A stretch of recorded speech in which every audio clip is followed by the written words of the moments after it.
On essaie de faire en sorte que ça reste quand même des moments conviviaux. C'est l'aboutissement d'une année de travail qui a quand même un partage avec un peu d'émotion en disant bah voilà, là c'est le fruit de notre école, c'est pas biblique là, c'est concret. Il nous faut 70 personnes entre les porteurs, les coupeurs, les trieurs, les chauffeurs sur une dizaine de jours. J'ai des habitués qui sont au nombre d'une trentaine et qui viennent chaque année et puis je fais appel aujourd'hui à une société de prestataires de services pour les 30 ou 40 autres personnes. Il y a un casse-croûte le matin que l'on fournit avec boisson. Quand il fait vraiment chaud, on fait une pause fraîcheur où on fournit de l'eau. Par contre, pour tout ce qui est l'équipe porteur et coupeur, ils sont autonomes au niveau de leur repas. Trieurs, videurs de caisse, laveurs de caisse, cavistes et chauffeurs de tracteurs, c'est du personnel que l'on nourrit. C'est ce qu'on fait aujourd'hui. On fait nos contrôles de maturité. Là, on va se lancer la semaine prochaine dans la phase préparation du matériel. Il faut le remettre en place, il faut le nettoyer.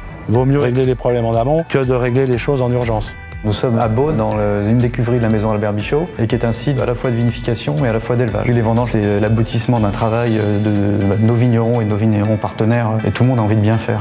Donc cette organisation, elle commence très en amont, puisque dès le mois de juin, juillet, on va faire énormément de déplacements de fûts, s'assurer que toutes les pièces qui sont ici et qui sont destinées à être engagées dans des cuvées soient vidées et nettoyées, procéder à des assemblages, procéder à des relogements, orienter les vins vers les futures cuvées. Derrière tout ça, il y a des femmes, il y a des hommes, et c'est des gens qu'on met en ordre de bataille très tôt pour s'occuper de la vendange à venir. Puis il y a aussi les équipes qu'on va constituer, et ça aussi ça fait partie de l'attrait des vendanges et de ce qui est apprécié ici, puisque le fait d'accueillir des personnes de l'extérieur à ce moment-là, c'est une richesse qui est assez extraordinaire. La formation se fait très vite, et d'ailleurs heureusement, puisque si on avait à recruter que des gens qui sont déjà totalement formés, on aurait vraisemblablement des soucis. On a également une organisation pour les accueillir plus que correctement. Il y a des casse-croûtes qui sont offerts en matinée, on va les nourrir dans des bonnes conditions. Il y a en général une pelée à la fin des vendanges. Puis les vendanges sont un moment très important, et évidemment, nous, c'est le point d'orgue de l'année. On vit toute l'année pour ça, et c'est un moment que tout le monde attend.